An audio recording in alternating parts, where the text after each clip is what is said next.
सामने अपने मकान मालिक को देखकर हैरान हो जाता है, क्योंकि उनके साथ एक सुंदर सी लड़की भी थी। अब नमस्ते अंकल, कुछ काम था, मुझे बुला लेते।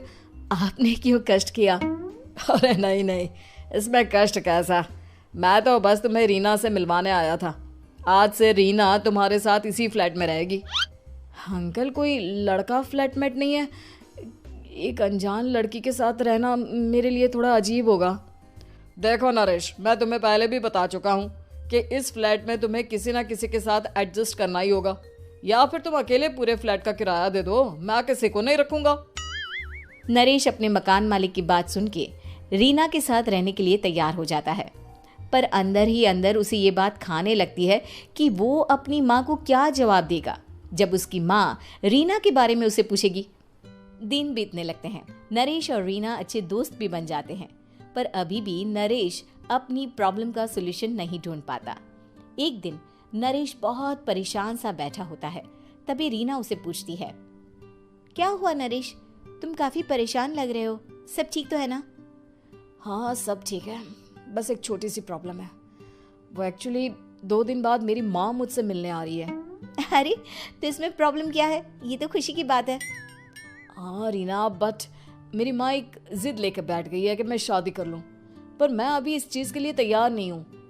ऊपर से जब वो तुम्हें देखेगी तो 100 सवाल करेगी, क्या जवाब दूंगा? अरे इसमें कोई टेंशन वाली बात नहीं है, मेरे पास ना इस प्रॉब्लम का सलूशन है, जिससे ना तुम्हें शादी करनी पड़ेगी और ना ही तुम्हारी माँ मेरे बारे में कुछ पूछेंगी। रीना की बात सुनकर नरेश सोच में डूब जाता है। वो सोचता है कि रीना खुले ख्यालों वाली लड़की है, कहीं माँ को सच बता ना दे। नरेश को सोच में डूबा देखकर रीना कहती है, अरे क्या हुआ, किस सोच में पड़ गए? डोंट वरी, जैसा तुम सोच रहे हो ना वैसे कुछ भी नहीं है, मेरे पास एक प्लान है। मैं कुछ समझ नहीं पा रहा हूँ, कैसा प्लान? मैं समझाती हूँ।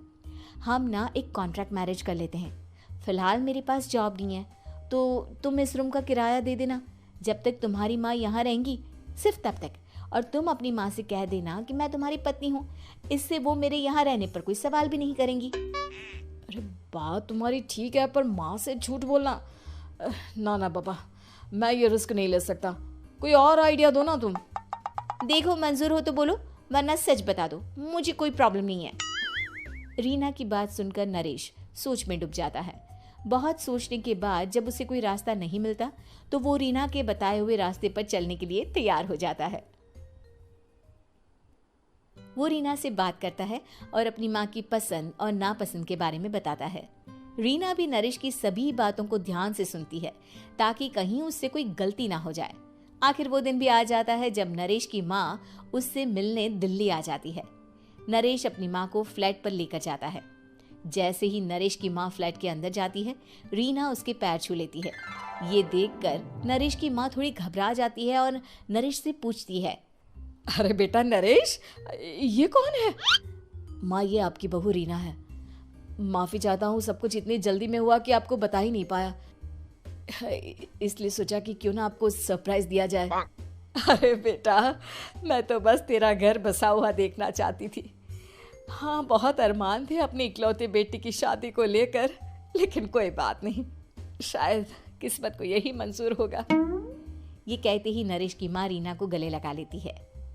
रीना बेटिया, मेरा बेटा ना थोड़ा नादान है, पर तुम काफी समझदार लगती हो और मैं जानती हूँ कि तुम इसका बहुत अच्छे से ध्यान रखोगी। माँ आप चिंता मत कीजिए, मैं सब संभाल लूंगी। नरेश की माँ अपने बहू और बेटे के साथ खुशी खुशी रहने लगती है। दिन बीतने लगते हैं। नरेश की माँ और रीना का रिश्ता बहुत मजबूत होता चला जाता है। वो दोनों सारा दिन एक साथ रहती और खूब बातें करती। इधर साथ रहते रहते नरेश और रीना भी एक दूसरे से प्यार करने लगते हैं। दोनों को इस बात का एहसास हो जाता है, फिर भी वो इस बात को छुपा कर ही रखते हैं। एक दिन नरेश की माँ और रीना शादी के बारे में बात करने लगते हैं। रीना बिटिया, ये तो नरेश ने मुझे बिना बताए शादी कर ली, वरना मैं तो अपनी इकलौती बेटी की शादी इतनी धूमधाम से करती कि सारी दुनिया देखती रह जाती। अच्छा माँ, आप ऐसा भी क्या करती नरेश और मेरी शादी में जो दुनिया देखती रह जाती? अरे बिटिया, एक माँ के अरमान तुम अभी नहीं समझोगी। मैं तो अपनी बहू को एक रानी की तरह लेकर आती और शादी भी बिल्कुल शाही अंदाज में करती, पर मेरे तो सारे अरमान ऐसे ही रह गए। खैर, मुझे तो अपने बेटे और बहू की खुशी चाहिए बस। ये कहते हुए नरेश की माँ की आंखों में आंसू आ जाते हैं। रीना भी ये सुनकर ख्यालों में खो जाती है, क्योंकि वो भी मन ही मन खुद को नरेश की पत्नी और उसकी माँ की बहू मानने लगी थी।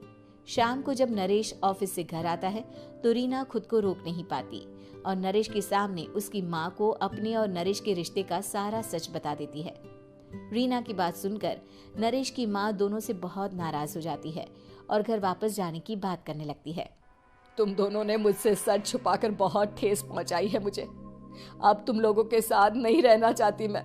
कल ही वापस चली जाऊंगी अपने घर। माँ, मुझे माफ कर दो।